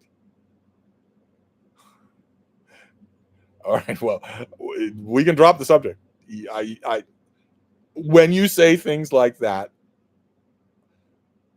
achieve his objectives, inspire his men, when you say things like that, all I'm thinking of is factual items that flatly contradict what you're saying. So we're not going to agree on the subject. We're just not because of an opinion or a predilection on my part, but because you're simply factually wrong. Napoleon didn't do any of the things that you're saying he did. He was at Waterloo. I'll give you that. Monito says hello. Gandhi Angle says, I have seen videos on YouTube about the affordable / clean / safe living in Japan. Makes a person think. All it needs is a groundswell. If people want it and are willing to pay for it and aren't willing to put politicians in office who won't offer it, it happens. Jack O'Hara says, Steve, us young followers are in need of life advice. Please, I command it. Do you want life advice, Jack? Perhaps 10 rules on life? Would you like 10 rules on life? It's not a book video. Wouldn't it be out of place on my channel? Should I do 10 rules on life? Not the dumb kind, but the real kind, the kind that will last you your whole life? Should I do that? Nietzsche and Wig says, I share a birthday with Dean Martin, Tom Jones, Colonel Gaddafi, since some nice diversity, including 2 of my favorite singers. Yeah, Gaddafi was really sexy when he was on. Anti-Guy says, I'll get a bust of JBP, Steve. What is a JBP? Nietzsche and Wig, I used to think Wordsworth was a boring, dowdy mystic. Then I read all the selected poems I had and fell in love with him. He reminds me of Emerson, just a very English one. He does grow on you with repeated tries. He struck me the same way, and every time I go back to him, I find I like him more. Jenny Park says, a whole series on Listen to Uncle Steve videos would be fun. Yes. What would all those abused spouses think, though? Wine and Calzone says, you need to give your bust list to Europe-bound Michael K. Vaughan. Yeah, but he won't succeed. Nobody ever does. I said, I've told people going to Austria that I want a bust of Beethoven. You can't walk down the street without tripping over one on the sidewalk. I know they're available, and the answer is no. I tell people going to Florence that I want a bust of Dante. They say no. I didn't see any. Tolstoy 111. I will grant you that Napoleon. Oh my God, you're still on about Napoleon. Mark says, even if your fealty is to Taft, I must say that urgency with which you live your life, the same that TR had, has inspired a clinically depressed 20-something in Cleveland more than you know. Who is this clinically depressed 20-something in Cleveland? Although being 20-something in Cleveland, you really don't have to add the clinically depressed part. Those pretty much imply themselves. What you doing, baby? Hi. I'm talking to my imaginary booktube friends. What are you doing? Wish the baby girl. You want to come down here? You want to go across the Bering Strait? Huh? You would do it. Let's see if you can. Are you going to sit next to me, or are you going to cross over to your chair? Oh, you're going to try it. You can do it, baby. Go ahead. There you go. Oh, right. Tion, Theodore Roosevelt. I had my lots and lots of issues with Theodore Roosevelt, but he did not believe in wasting time, and he didn't believe in being cowardly either. And I don't mean just cowardly in terms of running up San Juan Hill. I mean cowardly where it counts. Any fool can run into bullets. He didn't believe in being cowardly where it counted, risking your heart, which is the ultimate bravery. Risking your heart, putting it on a plate out in the open air, where if anything happens, it'll just be destroyed and you'll have to go on living. He was brave where it counted. He was brave in that as well. So comparing me to him is not exactly an insult. Mark says, really, you don't know what your pep talk tangents do for people. Your words ricochet in my head when things get dark. Well, that's incredibly nice. That's incredibly nice to hear. I would discount it if I hadn't heard it so many times over the last 8 years. That has been just an amazing experience here. It's why I am so ironic about being an influencer. I'm incredibly humbled by that. You are all welcome here for Wine and Calzones. Auntie Gaia says, so by that metric of not losing armies, was Patton a bad general? Boy, we're stuck on the generals, aren't we? Most of Patton's reputation as a great general comes from the fact that he was positioned with the hammer of God against a papier-mâché army in Europe. An army that could not offer him any resistance. He was still a good general, better than anybody that's been mentioned so far. Big Shep said, apparently you ended up being right about West Side Tyler and President Sunday eating each other. It wasn't a hard call to make. It was a little more dramatic than I was expecting, but it wasn't a hard call to make. The only thing that really surprised me was West Side Tyler's utter inability. If you watched the live stream today on what was Check Notes Rebecca or something like that, channel I'd never heard of. But I said when I was talking about these, I said West Side Tyler is a screaming streamer. He's one of these, dude, I can't believe you said that. He's one of these people, these streamers that just have streamer brain. They just it's spastic yelling children, dropping F-bombs, personally insulting the person they're talking to, thinking that everything is easily reduced. They want to be moist critical and just easy. They just want to do that. And unlike moist critical, West Side Tyler, when he goes into that mind frame, is just out of his mind. He's just out of his mind. Any word you say, he is going to riff on. So in that video today, he sounds like a lunatic. It really is a weird contrast. You go to listen to the live stream that he did immediately after it, it sounds like a normal person. But when he's in streamer mode, he sounds like a lunatic. Just is a lunatic, complete lunatic. And yeah, they ate each other. And notice all of the focus is now on them. All the focus has moved away from Demon Mama's accusations against Xanderthal. That isn't even the story anymore. So all of it's moved away to other people. Streamer world. How I long to dominate it. Let's see here. Ethereal Fantasy says, what was the earlier decision about writing per the stream title? I got here late. I didn't make a decision, but I want to. I want to start writing fiction again. And I'm thinking that I will cogitate on it for the rest of the month and start a project in September. But I didn't come to any decided, stances one way or another. Anti-Guy says, I don't understand why, when so many vegans want to go with meat replacement options, if the stuff wasn't seasoned, people would see how disgusting the original thing is. Yeah. You want food that people 100 years ago would have recognized as food. That'll do just fine. Go to the non-visited aisles of the grocery store, full of beans, full of vegetables, full of nuts, things that people would recognize 100 years ago. Those are not weird factory processed fake pork chops or whatever, and they will get you through perfectly fine.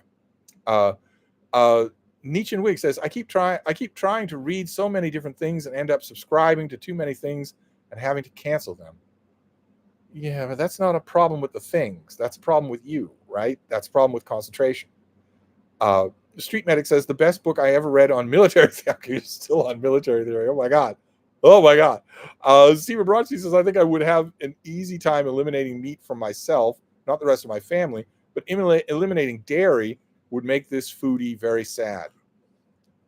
It wouldn't make you anywhere near as sad as the people who are tortured for their whole life in order to get you dairy. It wouldn't make you anywhere near as sad as they are every day, every minute of every day. Your dairy gets to you through torture. Not a little torture and not sometimes torture, always a lot of torture. So it might make you very sad for a little while. You'd get over it and you wouldn't be participating in it anymore. But I don't want to lecture, especially since we've got to wrap this up. I meant to do 10 past 8. We'll do 10 past 9. But then we really have to wrap it up. Tolstoy 111 says, perhaps Napoleon again. Oh, my God. The chat jumped. No doubt. It's done with Napoleon. Let's see here. Oh, my God. There we go. Anti-Guy says, they just age overnight like a pear. Carl Pilkington. Okay, I don't know any of what that means. Steve Bronstein says, I also do food delivery from Amazon and Instacart. Can't imagine going back to spending hours at the grocery store, lugging bags, etc. I know it seems very tough, but the minute I tried it for the first time and realized, well, it's the question I always say about anything. When I used to go to Shaw's Market here in Boston, 4 subway stops away, you go, you've got a list.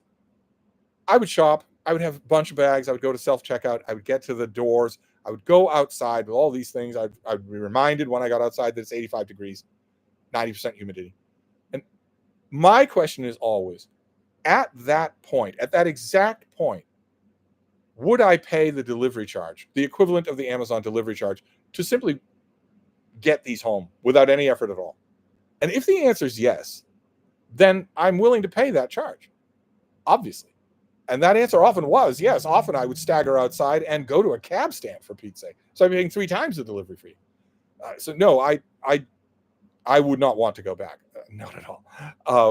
Wigsy says, as a young Brit, I'm looking forward to my month of beauty. Most of them have it for just a tiny window of time. I mean, some of them are just the rugby fans. They're never gonna have that moment. But some of them, most of them have it for a tiny window of time. It's always amazing when it lasts, when that window of time lasts longer. That's always amazing. And those people tend to be really successful. They really do tend to be really successful, even if they're evil. Even if they're evil, it's that factor is still involved. Let's see here. Nietzsche and Wig, how will serious biographies of 21st century people be written when we no longer have letters but tweets and DMs as primary sources? We won't even have the tweets or DMs. They belong to Elon Musk. So do you think he's going to leave?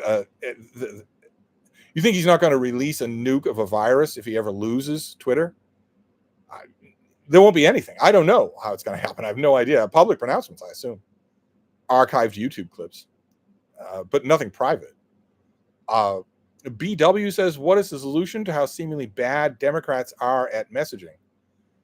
You need younger people. And the Harris Waltz ticket seems better at messaging. So maybe they're getting the right people. That would be great. They have a great message. It would be great if they could get it through.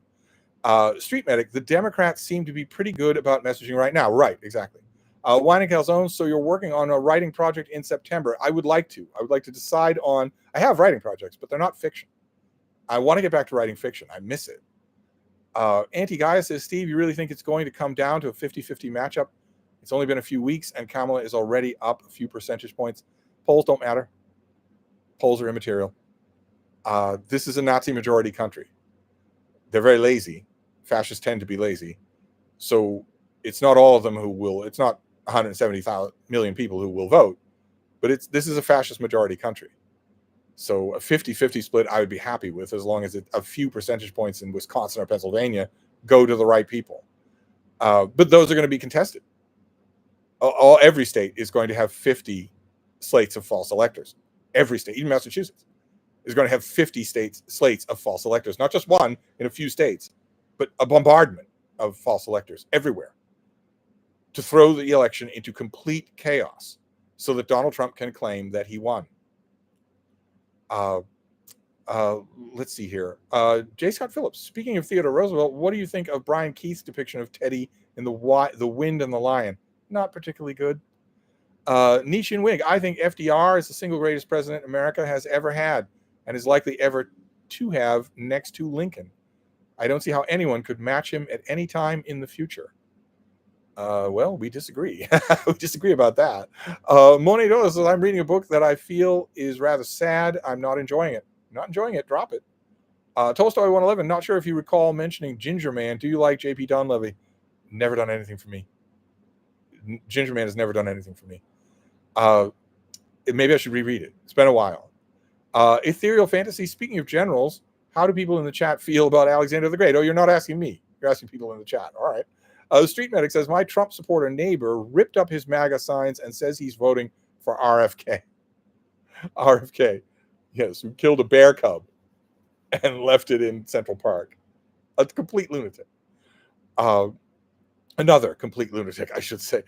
Nietzsche and Wig, the Patton movie is riveting. Waterloo is still my favorite, though. Oh, come now. The Patton movie is much better than the movie Waterloo. Or you do not think so? Good Lord. You're the first person I've ever met who said that was true.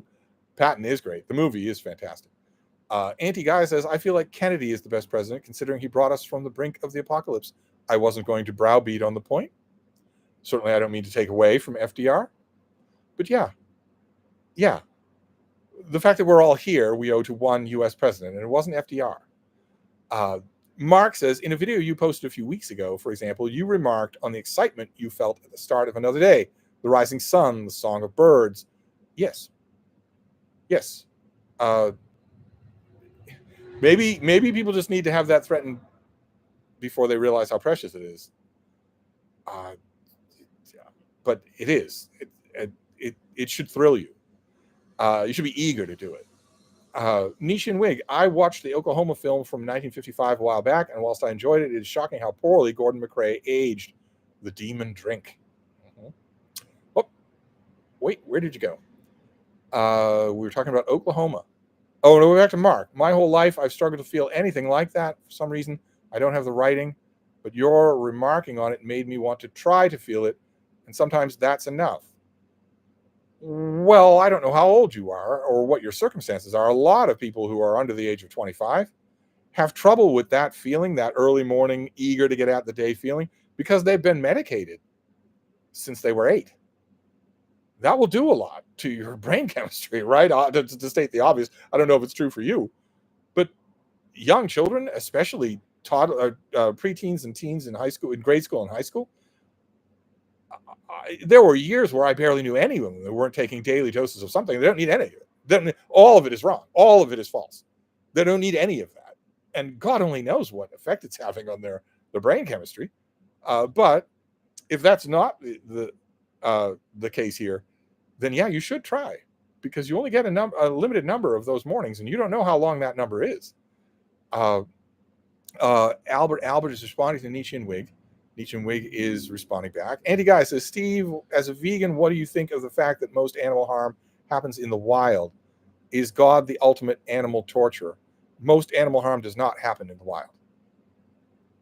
Humans are responsible for 90% of the animal harm in the world, just numerically speaking, but also in terms of the surgicality of it, the awesome brutality of it. There's nothing even close in the wild. Nothing even close to the human tally. The Big Shep says, I've been tuning into Westside Tyler's streams longer than just about anyone else there, and one of the reasons I initially started watching was because he throws writing contests, and I won once. He certainly gets heated, that's for sure. Heated is one thing, but when he goes into screaming streamer mode, he's not heated. He's disassociated from reality, and you can't talk to him. He's not going to listen to anything. He's not going to make any points. That's what he did today with President Sunday. It was embarrassing to listen to. And then you go over to his stream where he isn't being provoked. He doesn't think he has to be the screaming streamer, and he's a normal person. You have to drop the persona. They all ought to. Anti-Guy says, the messaging with Kamala is effective, going on the offensive toward Trump and calling him weird. Yeah, the weird thing really worked because it's not disputable and it's viscerally understandable.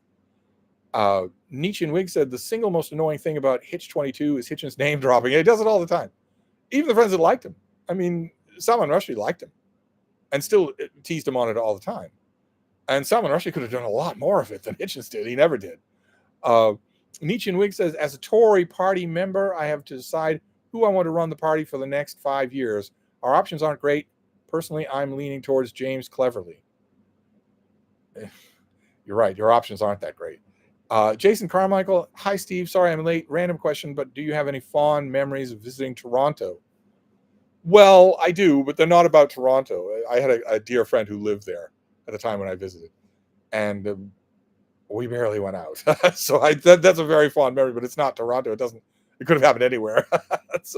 Nick McCurley says, how close were you to accepting that offer from Hollywood you mentioned in the Q&A? Did they ever come calling again? Well, they didn't come calling. My friend said, I can get you this job. Are you still funny? Is what she wanted to know. And when I said, well, how am I supposed to answer that question? It was a very specific thing that she wanted to know. She did not want to know about joke telling. She wanted to know, are you still funny off the cuff? Can you still find something funny in a situation and make it more funny by making it absurd?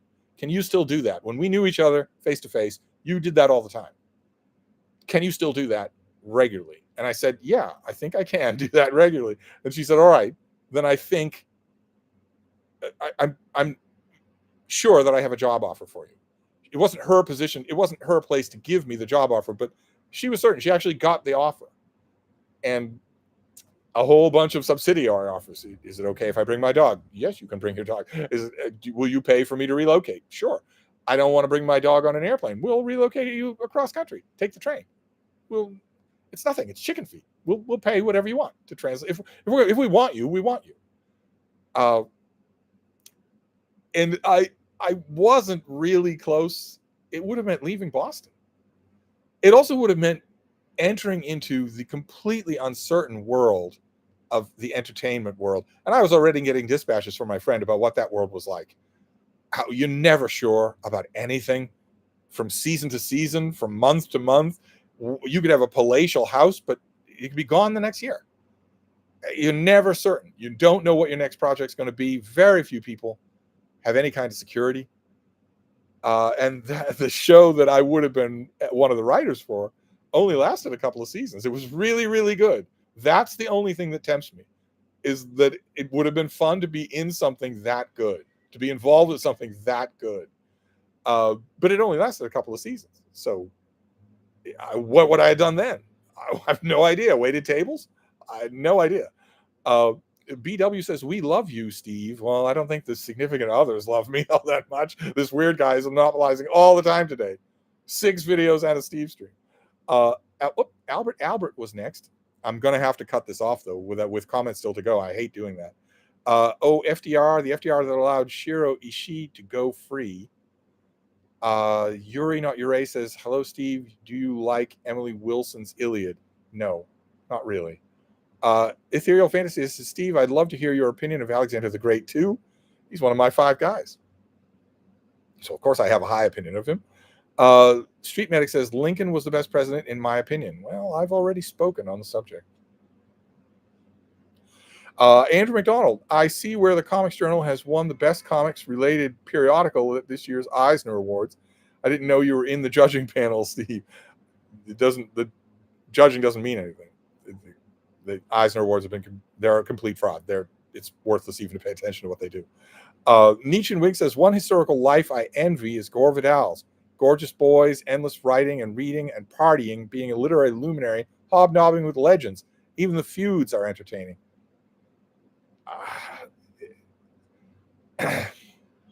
All the things you list are true, but he was a crippling drug addict from his late 20s to the end of his life. And that's not pleasant. No matter what kind of a spin you put on it, that's not pleasant. To be the slave of alcohol all that time is not pleasant. Nietzsche and Wig says Rod Steiger and Christopher Plummer plus the Red Army combined to make Waterloo one amazing movie. I'm going to have to rewatch it. Your partisanship of it is going to make me rewatch it. I thought it was stodgy.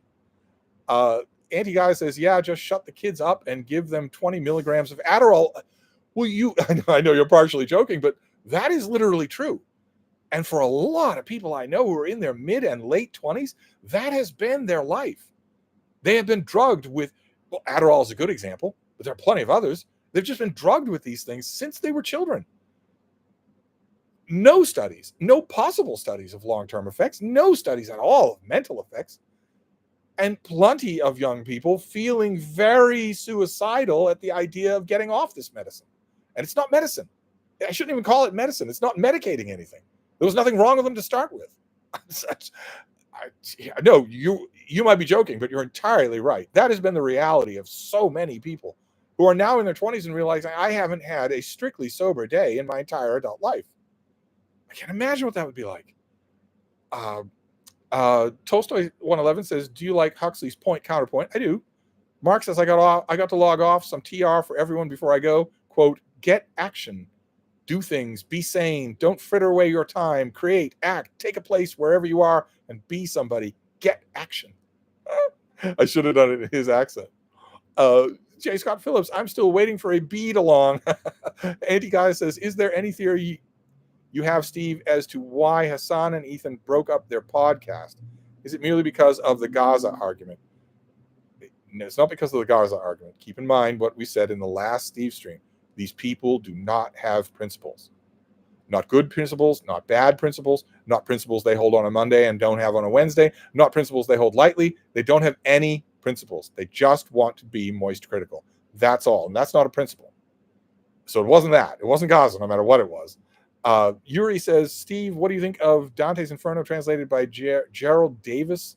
Gives me a strange impression as if it's a kind of compilation. I don't know that I know that. The chat has jumped, but it doesn't matter because I'm going to run out of time before I run out of questions.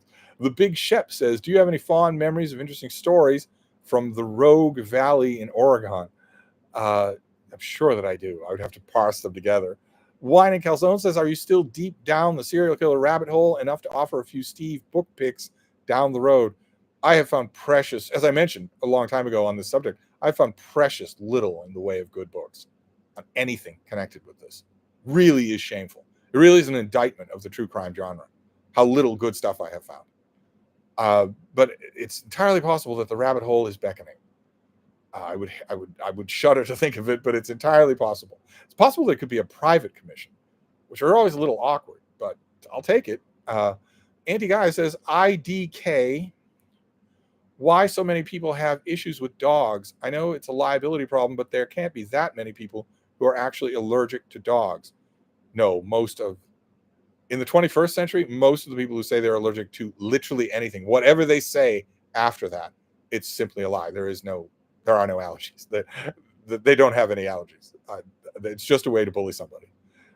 Marcel says, hi, Steve. Sorry I got here late. I'm currently stuck on the hardest part of the writing process, getting off the phone and actually sitting down to write. Yes. Gail Doty says, wasn't FDR dead when Ishii was allowed to go free? Wine and Calzone says, okay, no more comments. Steve needs his 1.5 hours beauty sleep. I have a lot of work to do. So 10 past the hour, we're going to have to stop. I don't want to because this is so much fun, but I'm going to have to, which means I'm going to leave questions unanswered, and that's terrible. Blue Star Galaxy, Trump interview on Twitter is not going well. Site is having major tech issues. I wouldn't be surprised if some collective or other hacked it. It's not hard to do. Musk, after all, fired most of the people who would have had the know-how to stop it. And you just think about Ron DeSantis, right? His announcement on Twitter was also fouled up, obviously intentionally. Nietzsche and Wig says, to think you could have gone to Hollywood and made a fortune like Gore Vidal. The money they offered, even technically, was pretty eye-opening. Pretty eye-opening. And my friend said, you can expect more of that. She said, this show, it's a sitcom. It's probably not going to last. Most sitcoms don't. But I know you. You're going to go to parties. I'll take you to parties. Everybody's going to like you. You can chat with a stone wall and make it chat back. You're going to get work. And she said, that the work to get was working on scripts, not writing them, but working on them. Take a script and fix it. And she said, the minute you get somebody somewhere along some production line that realizes what you can do in that regard, you'll never want for money. And it's good money. She said all of that, and I just didn't do it. That's all. Auntie Gaia says, LOL, Gore Vidal was rather roguish figure. IDK, why it's a brag to have slept with like 150 partners. That seems to be a little sick. Colin says, Steve, what do you think of William Blake? I'm not his biggest fan. I always feel a little guilty about that. Street Medic says, I'm going to take Steve skydiving with me. Yeah, people who jump out of planes. That's exactly what makes sense.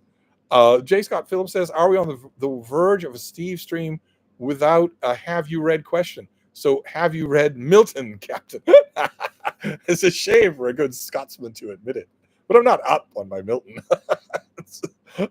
Andy Guy says, did you make it to Richard Ramirez yet, Steve? That's a scary dude. Oh, I did an overview of the really big names, all of them, and then Richard Ramirez came up, and that is scary. I did an overview of all the really big names, and then I did a deep down drill on a handful, one in particular. I'm thankful that it wasn't Ramirez. It was the Yorkshire Ripper. Tolstoy 111 says, so Steve, have you read, I'm not sure if I can say that it was the Yorkshire Ripper. I'm pretty sure I can. It's been enough time. Have you read a Stevestream with no have you read questions? I know. Anti-Guy says, what is the word limit for Open Letters review? 800 to 1,000. Thereabouts. You'll notice, some of you may have noticed that Shelley Swearingen, an absolute natural when it comes to reviewing kids' books, a godsend of a find. And I told her, for an illustrated kids' book, of course, 500 words will be fine, but it's tough to do. You want to treat it seriously. You don't want to be silly about it. She gets it perfectly. Not any need to touch it at all. And that would not be 800 words, but generally 800 to 1,000 words. Nietzsche and Wig says, Gore Vidal disparaging TR is one thing I don't like about him, aside from his hatred of Israel and his total meltdown during the Bush administration. Oh, there's plenty not to like about him. There's plenty. There's not just those things. There's plenty not to like about him. But boy, oh boy, the resentment goes away when I read him. Absolutely it does. The Vegan Heretic says, Steve, are you interested at all in Lewis Carroll? Could you recommend a good biography? The way you phrase your question leads me to think that you already know. I never talk about him on my channel. I don't find him interesting at all. I read a biography of him years ago, but it struck me as so partial and lurid. I don't know. No, I don't think I've read more than one biography of him if I did that. So I don't have any biographies to recommend, and I don't particularly like him. Him, Oscar Wilde, there are a bunch of writers that everybody seems to like that I don't. Nietzsche and Wig says, recommend the Gore Vidal / Ali G interview. Hilarious. He later phoned Jay Perini and said the BBC had gone mad. Jenny Park says, good night, everyone. I'm off to sleep. It's 2 a.m. here. Excuse me. Nietzsche and Wig says, I read Murder in the Rue Morgue a while back in order to teach it. Didn't care for it. I don't much like it myself either. We're on the exact same wavelength. We're all on the exact same wavelength, except for Tolstoy 111 and his love of Napoleon Bonaparte and Cromwell. Somebody loved Cromwell back there in the chat. Anti-Guy says, Marilyn Manson was supposed to make a film about Lewis Carroll, but fell through. Thank heaven for small favors. Tolstoy 111 says, Wilde leaves me cold too. He's too aware of his own frivolousness. Yeah. Nietzsche and Wig says, I love Napoleon and Cromwell, my two great heroes. The only hero you need is me and West Side Tyler. Nietzsche and Wig says, the importance of being earnest is brilliant. Is it really? Or is it really arch? And just that. Just arch. And nothing else. I don't know. Maybe you're right. But anyway, I'm going to wrap this up a little early, but it's a natural point. I'm at the end of the chat, and I think it's a perfect time to wrap it up, and we'll just do this again tomorrow. Napoleon Dynamite, maybe. MP Hunt, my dad was a police officer in the next county over while Peter Sutcliffe's case was unfolding. Peter Sutcliffe being the Yorkshire Ripper. Amazing how I'd like to pick his brain on the subject. Asked a lot of questions about a lot of people, made a lot of good acquaintances in the Bradford area. Made a lot of people that they needed my bona fides. They wanted to know that I was sincere, but after a while, it worked. After a while, it was. I'm still in email contact with a lot of good salt of the earth people for a crime wave that I don't think could happen today. I just don't think it would be possible today. Obviously, considering he was interviewed so many times. He slipped through the fingers of the police because they did not have centralized information. They didn't have computers, or he'd have been caught right away, I think. But it won't be him. No matter what, it won't be him. I have a terrible feeling of what I think it's going to be. The concentration is going to be. I'm just hoping it's not another UK serial killer. I'm hoping that it's not that, but you never know. You never know. But anyway, Street Medic says, I'll try to be more civil next time. You were plenty civil this time. Just lots of wrong. You were lots of wrong, but you were civil about it. It happens all the time in my life. But anyway, I have to go. I'm going to leave you all now, but I really appreciated this. We will do this again tomorrow. And who knows what we'll talk about then. So I'll wrap this up for now. And you still have 6 videos to watch, 2 interviews. Go to 58 Keys by William Gallagher and subscribe. I want to get him over 10K. But we'll do all of this tomorrow. So we'll have fun. Have fun tonight. And I'll see you all then. Thank you, BookTube. Guys.